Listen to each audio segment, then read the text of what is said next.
नमस्कार, हमारे चैनल में आपका स्वागत है। मैं हूं रामचंद्र मौर्य।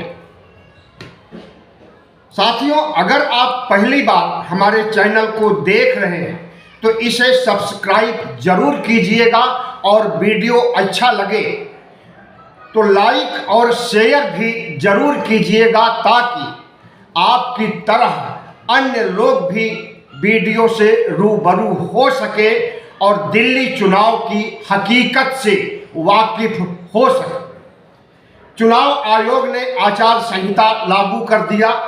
5 फरवरी को चुनाव होंगे, 8 फरवरी को परिणाम आएंगे। आचार संहिता लागू होने के बाद दिल्ली में घमासान तेज हो गया है। भारतीय जनता पार्टी, आम आदमी पार्टी, कांग्रेस पार्टी एक दूसरे पर आरोप लगा रहे हैं और अपनी उपलब्धियां गिना रहे हैं, सामने वाले की फजीहत कर रहे हैं और वोट को पाने के लिए भारतीय जनता पार्टी के पास कोई मुद्दा नहीं है। आम आदमी पार्टी के पास तो बताने के लिए बहुत कुछ है, लेकिन भारतीय जनता पार्टी और कांग्रेस के पास ऐसा कोई गंभीर मुद्दा नहीं है जिसे वह चुनाव जीतने का जरिया बना सके। महंगाई पर कुछ नहीं बोल सकते, बेरोजगारी पर नहीं बोल सकते, गरीबी पर नहीं बोल सकते। कुल मिलाकर के भारतीय जनता पार्टी और कांग्रेस के लोग या नेता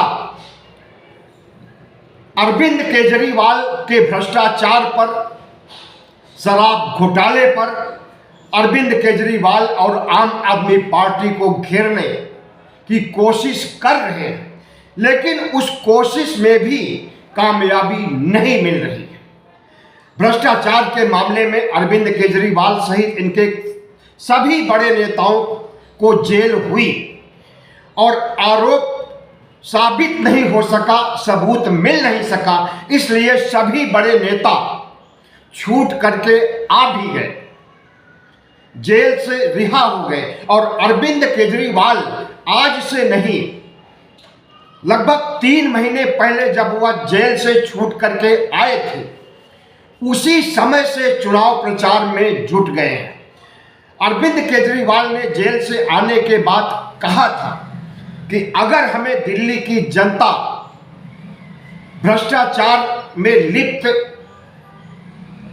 नहीं पाती है, भ्रष्टाचारी नहीं मानती है, तभी हम चुनाव जीत पाएंगे और तभी हम सरकार बना पाएंगे, तभी हमारी सरकार तीसरी बार हैट्रिक लगा सकती है। और अगर हम भ्रष्टाचार किए होंगे तो दिल्ली की जनता हमें हरा देगी।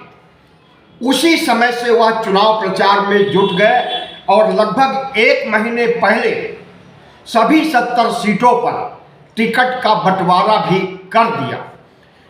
तो भारतीय जनता पार्टी और कांग्रेस पार्टी चुनाव नजदीक आने पर चुनाव प्रचार शुरू किया है, लेकिन इस बीच अरविंद केजरीवाल दिल्ली की जनता के बीच जा चुके हैं, उनका आशीर्वाद पाने की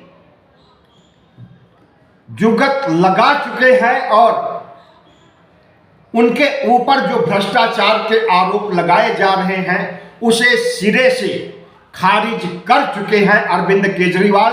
और दिल्ली की जनता भी केजरीवाल को भ्रष्टाचारी नहीं मानती। भ्रष्टाचार के मामले में हेमंत सोरेन को, जो झारखंड के मुख्यमंत्री हैं, उन्हें भी जेल में ठूंसा था अमित शाह और नरेंद्र मोदी ने, इनकी ईडी ने, लेकिन उनके खिलाफ भी कोई सबूत नहीं मिला और 5 महीनों में छूट करके आ गए और उन्होंने भारतीय जनता पार्टी को बुरी तरह से हराया झारखंड विधानसभा चुनाव में।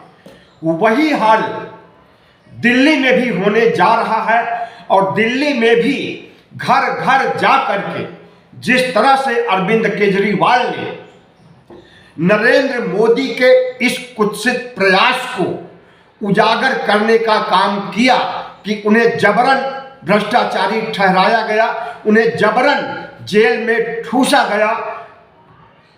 अपराध का गुनाह, आर्थिक अपराध तो उन्होंने किया ही नहीं।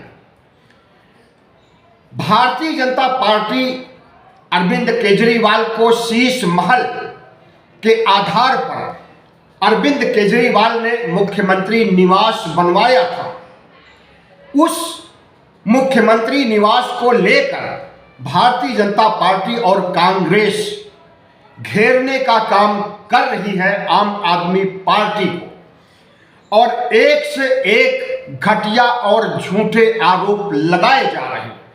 अभी 2 दिन पहले इंडियन एक्सप्रेस की रिपोर्ट आती है और उसमें साफ साफ लिखा गया है कि 36 करोड़ रुपए में अरविंद केजरीवाल ने मुख्यमंत्री निवास बनवाया है, और इस 36 करोड़ रुपए को भारतीय जनता पार्टी के नेता कोई 70 करोड़ कहता है, कोई 72 करोड़, कोई 75 करोड़, कम से कम 45 करोड़, 45 से लेकर 75 करोड़ तक का आरोप लगाया जा रहा, और यह कहा जा रहा कि इसमें सोने का बाथरूम है,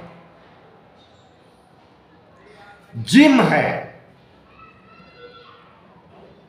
स्विमिंग पूल है। तो आज सौरभ भारद्वाज जो भारतीय जनता पर, जो आम आदमी पार्टी के प्रमुख नेता और मंत्री हैं, सौरभ भारद्वाज और संजय सिंह ने सुबह मीडिया को लेकर मुख्यमंत्री निवास जो बन चुका है, उसमें कोई रह नहीं रहा है, उसे खुलवाने के लिए गए कि इसमें जो सोने का टॉयलेट बनाया गया है, जो जिम बनाया गया है, जो स्विमिंग पूल बनाया गया है, उसे हम मीडिया को दिखाना चाहते हैं, लेकिन उसमें ऐसा कुछ भी निर्माण हुआ ही नहीं। जहां तक मकान में लगे पर्दे, टीवी, रसोई में जो खर्चे हैं हुए हैं, उसमें आम आदमी जो खर्च करता है अपने मकान में, उससे कहीं ज्यादा खर्च हुआ है। वह मुख्यमंत्री का निवास है।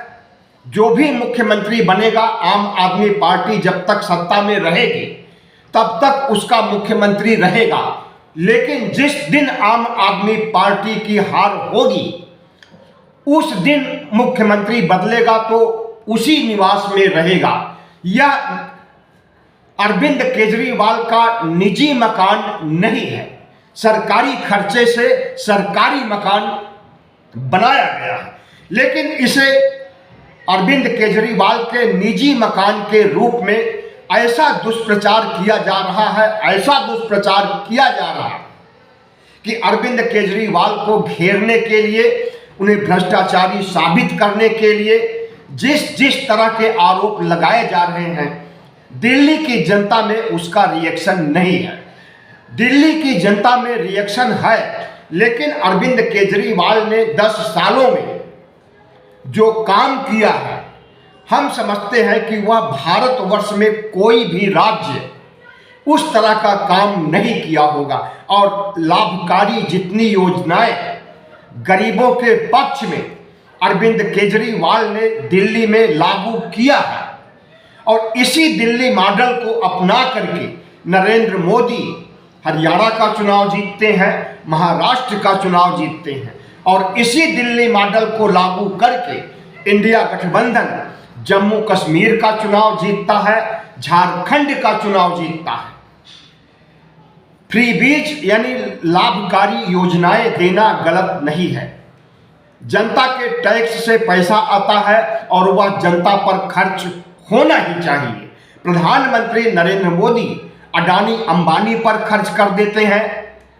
16 लाख करोड़ रुपए जो जीएसटी से आते हैं, जो इनकम टैक्स से पैसे आते हैं, उसमें से 16 लाख करोड़ रुपए अडानी अंबानी की जेब में डालने का काम अरविंद केजरीवाल ने नहीं किया, नरेंद्र मोदी ने किया, लेकिन उसकी कहीं कोई चर्चा नहीं है। अरविंद केजरीवाल को घेरने के लिए शीश महल है और आम आदमी पार्टी शीश महल के जवाब में राजमहल, नरेंद्र मोदी का राजमहल जो बन रहा है 7 रेसकोर्स पर, उसके बारे में चर्चा करते हैं और 467 करोड़ रुपए वहां खर्च हो रहे हैं। कहां 36 करोड़ रुपए, कहां 467 करोड़ रुपए। जब ये शीश महल की चर्चा करेंगे, अरविंद केजरीवाल के द्वारा बनवाए गए मुख्यमंत्री निवास की चर्चा करेंगे, तब चुनाव प्रचार के दौरान राजमहल की चर्चा जरूर होगी। और जिस तरह से प्रधानमंत्री नरेंद्र मोदी आम आदमी पार्टी को आपदा पार्टी कह रहे हैं, जिस तरह से कट्टर ईमानदार जो अपने को अरविंद केजरीवाल कहते हैं, उससे दिल्ली की जनता अच्छी तरह वाकिफ है। और जब जनता को सारी सहूलियतें मिल रही हैं, हम आपको संक्षेप में बताते हैं कि क्या क्या सहूलियतें मिल रही हैं। महिलाओं के लिए बस फ्री है, किसी भी उम्र की महिला है, लड़की है या ओल्ड लेडी है, उसके लिए बस फ्री। पानी फ्री, बिजली फ्री 200 यूनिट तक। 60 साल के ऊपर के बुजुर्गों के लिए फ्री इलाज की घोषणा की गई है। वैसे इस घोषणा की जरूरत नहीं थी। यह सुविधाएं दिल्ली में पहले से ही 10 वर्षों से मिल रही है। दिल्ली सरकार के अधीन जितनी अस्पतालें आती हैं, वहां पर दवाइयां फ्री हैं, इलाज फ्री है, जांच फ्री है। और सिर्फ दिल्ली के लिए फ्री नहीं है, आसपास से, उत्तर प्रदेश से, हरियाणा से, राजस्थान से लोग मुफ्त में इलाज कराने दिल्ली आते हैं, उनका भी इलाज किया जाता है। हम खुद दिल्ली से इलाज करा रहे हैं, लोकनायक हॉस्पिटल जो दिल्ली गेट पर है। डायबिटीज के पेशेंट हैं, इंसुलिन लगता है, दवाइयाँ ली जाती हैं। लगभग 4000 रुपए का इंजेक्शन और दवाइयाँ हमें लोकनायक अस्पताल से फ्री में मिलती है महीने में। इसी तरह से पता नहीं कितने लोगों का कल्याण हो रहा होगा, बुजुर्गों का जवाब। और अस्पतालों में दवा देने, दवा लेने, जांच कराने, ऑपरेशन कराने का कोई खर्च नहीं है और कोई उम्र सीमा नहीं है। बच्चे से लेकर के बुढ़े तक सभी का फ्री इलाज, फ्री जांच, फ्री ऑपरेशन। तो ये जो 60 साल के बुजुर्गों के लिए लाया गया है, ये चुनावी है। ये 60 साल नहीं बल्कि सभी दिल्ली वासियों और दिल्ली के बाहर के लोगों के लिए भी इलाज, जांच, दवाइयाँ सब फ्री हैं पिछले 10 सालों से। मुख्यमंत्री आतिशी ने घोषणा किया है कि चुनाव जीतने के बाद 2100 रुपए हर महिलाओं के खाते में डाले जाएंगे मुफ्त में। इसके लिए 13 लाख फार्म भरवा लिए गए हैं। बाकी फार्म भी भर जाएंगे जीतने के बाद, और जीतने के तुरंत बाद, 1-2 महीने बाद उन्हें लाभान्वित करना शुरू कर दिया जाएगा। तो हम समझते हैं कि अरविंद केजरीवाल ने 10 साल पहले जिस तरह से फ्री योजनाओं, लाभकारी योजनाओं का सिलसिला शुरू किया था, उसका दायरा पूरे देश में हो गया है। और अब ऐसी कोई भी पार्टी नहीं है जो महिलाओं को पैसे दे करके या फ्री इलाज के लिए आश्वासन दे करके चुनाव जीतने लगे। झारखंड में मैया योजना लाई गई। मैया बहन को कहा जाता है वहाँ, और बहन को सम्मानित करने के लिए 1000 रुपये वहाँ पर घोषणा की गई थी और वह दिया जा रहा है। हरियाणा और महाराष्ट्र में लाडली बहना योजना लाई गई, जो कि मूलतः मध्य प्रदेश की योजना है। तो इस योजना के तहत हरियाणा और महाराष्ट्र की महिलाओं को लाभान्वित किया जा रहा है। दिल्ली में यह योजना पहले से लागू है और इसके अलावा जो अभी मैंने गिनाया आपको क्या क्या सुविधाएं मिल रही हैं, वह सुविधाएं पहले से है। लेकिन दिल्ली के इलेक्शन में नरेंद्र मोदी का चेहरा काम नहीं आ रहा है। अगर भारतीय जनता पार्टी मान लीजिए जीतती है तो नरेंद्र मोदी प्रधानमंत्री हैं, वह मुख्यमंत्री बनने नहीं आएंगे। कांग्रेस में भी किसी चेहरे की घोषणा नहीं की गई है और कांग्रेस तो चुनाव लड़ जरूर रही है, लेकिन न तो मजबूती से लड़ रही है, न पैसे खर्च कर रही है और न कांग्रेस को वोट मिलने की कोई संभावना ही है।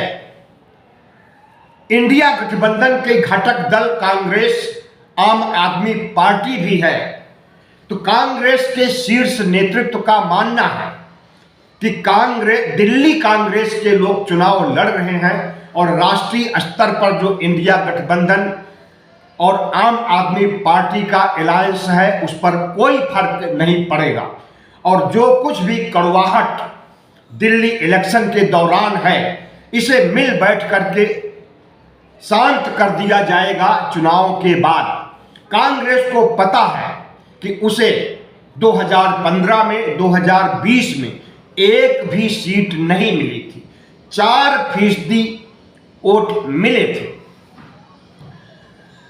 आम आदमी पार्टी को 2020 के चुनाव में 53% वोट मिले और भारतीय जनता पार्टी को 38% वोट मिले थे। 38% के आधार पर भारतीय जनता पार्टी को 8 सीटें मिली थी और आम आदमी पार्टी को 62 सीटें मिली थी। 2015 के चुनाव में आम आदमी पार्टी को 54% वोट मिले थे और 2020 में 1% कम हुआ है। तो वही माना जा रहा है कि 1 या 2% वोट कम हो सकता है भारतीय जनता पार्टी के दुष्प्रचार और शीश महल और केजरीवाल को एक अपराधी के रूप में, देशद्रोही के रूप में, भ्रष्टाचारी के रूप में जिस तरह से भारतीय जनता पार्टी चिन्हित कर रही है, तो हो सकता है कि 1% या 2% की कमी हो जाए। लेकिन उम्मीद यही जताई जा रही है मीडिया की ओर से। हम गोदी मीडिया की बात नहीं कर रहे हैं, सोशल मीडिया की बात कर रहे हैं और सोशल मीडिया पर आम आदमी पार्टी भी भारतीय जनता पार्टी से पीछे नहीं है। व्हाट्सएप पूल्स में 3 लाख आम आदमी पार्टी के लोग शामिल हैं। 52,000 पंजाब के कार्यकर्ता जो कि टेक्निकल जानकार हैं, AI के जानकार हैं या व्हाट्सएप मीडिया के जानकार हैं, इन लोगों को बुलाया गया है आम आदमी पार्टी के द्वारा। तो सोशल मीडिया पर आम आदमी पार्टी उसी तरह से छाई हुई है जिस तरह से भारतीय जनता पार्टी, या यूं कहें कि भारतीय जनता पार्टी से कहीं ज्यादा असरदार ढंग से सोशल मीडिया पर सक्रिय है आम आदमी पार्टी। आपने नहीं देखा होगा तो आपको हम बता दें कि AI के द्वारा अंबेडकर की प्रतिमा बनाई गई है जिसमें अंबेडकर अरविंद केजरीवाल के कंधे पर हाथ रख करके आशीर्वाद दे रहे हैं। अंबेडकर अरविंद केजरीवाल को शाल उड़ाते हुए नजर आ रहे हैं। इस तरह से सोशल मीडिया AI पर आम आदमी पार्टी की पकड़ अच्छी है और दिल्ली में सोशल मीडिया और AI के जरिए चुनाव प्रचार काफी मायने रखता है, क्योंकि यहां पर अधिकांश जनता पढ़ी लिखी है और अभी एक डिबेट में मैंने सुना था कि आम आदमी पार्टी की एक महिला प्रवक्ता कह रही थी कि दिल्ली की जनता पढ़ी लिखी है, इसलिए आम आदमी पार्टी को वोट देती है, और जिस राज्य की जनता कम पढ़ी लिखी होती है, जैसे राजस्थान, जैसे छत्तीसगढ़, जैसे मध्य प्रदेश, जैसे गुजरात, ऐसी जगहों पर भारतीय जनता पार्टी अनपढ़ मतदाताओं को बेवकूफ बनाने में, भावनात्मक उभार ला करके वोट हासिल करने में कामयाब हो जाती है। लेकिन जहां पर जनता पढ़ी लिखी है, वो चाहे केरल हो, वो चाहे तेलंगाना हो, वह चाहे दिल्ली हो, वह चाहे कर्नाटक हो, जहां पर जनता अधिक पढ़ी लिखी है, वह भारतीय जनता पार्टी के छलावे और उसकी हिंदू मुस्लिम की राजनीति के दायरे से बाहर हो जाती है। तो आम आदमी पार्टी एक पढ़ी लिखी जमात की पार्टी है, और पढ़ी लिखी जमात ने जिस तरह से दिल्ली में फ्रीबीज को दिया है, दिल्ली के गरीबों को, मध्यम वर्गीय लोगों को, निम्न मध्यम वर्गीय लोगों को जितनी सहूलतें दी हैं, जितनी सुविधाएं दी हैं, उतना किसी भी राज्य में किसी भी मतदाता को नहीं मिल रहा। यही वजह है कि आम आदमी पार्टी पिछले 3 चुनाव 2013, 2015, 2020 में से जीतती आ रही है, और उसके जीत का सिलसिला आगे भी बरकरार रहेगा। जिस तरह से सम्मान निधि की घोषणा अरविंद केजरीवाल ने किया है, 2100 रुपए दिल्ली की हर महिलाओं को देने का, जनता के बीच जाने पर इसकी चर्चा होती है और महिलाएं बढ़ चढ़ करके अरविंद केजरीवाल को वोट देने की बातें करती हैं। मैंने परसों यानी सोमवार को लोकनायक हॉस्पिटल में लगभग 25 महिलाओं से मुलाकात किया और उनसे बात करके पूछा कि किसको वोट देना है, तो सभी 25-30 महिलाओं ने कहा केजरीवाल, केजरीवाल, केजरीवाल। 3 बार कहा केजरीवाल, केजरीवाल, केजरीवाल। तो इस तरह से हम समझते हैं कि आम आदमी पार्टी फिर से चुनाव जीतने जा रही है, और जिस तरह से भारतीय जनता पार्टी ने जनता के बीच पैसे बांट करके वोट खरीदने के लिए कोशिश महाराष्ट्र, हरियाणा में की थी, वही कोशिश यहां भी हुई। प्रवेश वर्मा पैसा बांटते हुए पकड़ा गया, उसके खिलाफ एफआईआर हुई, और पूरी दिल्ली में यह तहलका मच गया कि भारतीय जनता पार्टी पैसा बांट रही है। अरविंद केजरीवाल कहां चूकने वाले हैं? उन्होंने पहले भी कहा कि जो लोग पैसे दे रहे हैं उनके पैसे ले लीजिए, लेकिन उनको वोट मत दीजिए, वोट आम आदमी पार्टी को दीजिए। आम आदमी पार्टी पैसे भी देगी और सुविधाएं भी देगी। रणबीर बिधूड़ी ने जो क्रांतिकारी बयान दिया है प्रियंका गांधी के खिलाफ, आतिशी के खिलाफ और कांग्रेस की अलका लांबा के खिलाफ, उसकी भी दिल्ली में बहुत चर्चा हो रही है, और भारतीय जनता पार्टी को खलनायक साबित किया जा रहा है रणबीर बिधूड़ी की तरह के साथ। रणबीर बिधूड़ी को दिल्ली के मतदाता गालियां दे रहे हैं कि उसने क्यों और कैसे प्रियंका गांधी के गाल की तुलना दिल्ली की सड़कों से किया, क्यों आतिशी के बाप को गालियां दिया, और क्यों अलका लांबा को अपशब्द बोला। दिल्ली की जनता सवाल कर रही है, और इस सवाल से निपटने के लिए भारतीय जनता पार्टी ने रणबीर बिधूड़ी से माफी मंगवाया, लेकिन उस माफी का असर दिल्ली की महिलाओं और मतदाताओं के बीच नहीं दिख रहा। तो जिस तरह से आरएसएस दिल्ली में भारतीय जनता पार्टी की मदद पहले किया करता था। आरएसएस ने भी हाथ खींच लिया है और आरएसएस के स्वयंसेवक, आरएसएस के प्रचारक इस बार भारतीय जनता पार्टी का साथ नहीं दे रहे, क्योंकि जेपी नड्डा ने आरएसएस को भी बदनामी के लपेटे में ले लिया था। लोकसभा चुनाव के दौरान कहा था कि अब हमें आरएसएस की जरूरत नहीं है, स्वयं सेवकों, प्रचारकों की जरूरत नहीं है।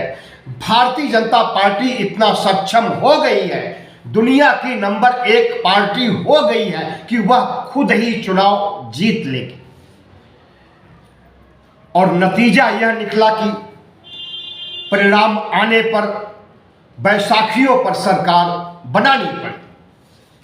महाराष्ट्र में, हरियाणा में आरएसएस ने साथ दिया तो वहां पर भारी जीत हुई, लेकिन दिल्ली के लिए आरएसएस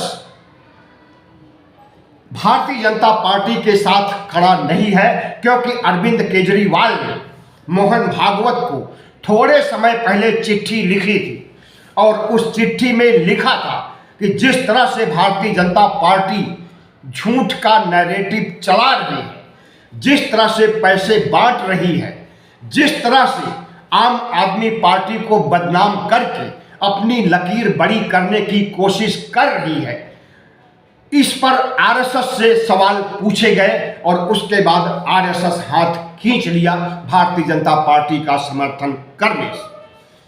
तो हमें लगता है कि इस बार अरविंद केजरीवाल के ऊपर जो भ्रष्टाचार का आरोप लगाया जा रहा है उसे अदालत में भी गलत साबित किया है, कोई प्रमाण नहीं था और जनता की अदालत से भी केजरीवाल बरी हो चुके हैं। अरविंद केजरीवाल के शीश महल का भी जो बड़ा प्रश्न बना रहे थे, यक्ष प्रश्न बना रहे थे, उसमें भी भारतीय जनता पार्टी को सफलता नहीं मिल पाएगी। और जिस तरह से प्रधानमंत्री नरेंद्र मोदी आम आदमी पार्टी को आपदा पार्टी कह रहे हैं, तो अरविंद केजरीवाल का कहना है कि आपदा तो अरविंद केजरीवाल ने आपके सामने, भारतीय जनता पार्टी के सामने पैदा कर दी है, अपनी लकीर बड़ी करके, फ्री बीज को आगे बढ़ा करके, जन सुविधाएं जनता को दे करके, जनता के दुख तकलीफ में शामिल हो करके आपदा तो आम आदमी पार्टी ने भाजपा के सामने खड़ी कर दी है और भाजपा कतई चुनाव नहीं जीत सकती।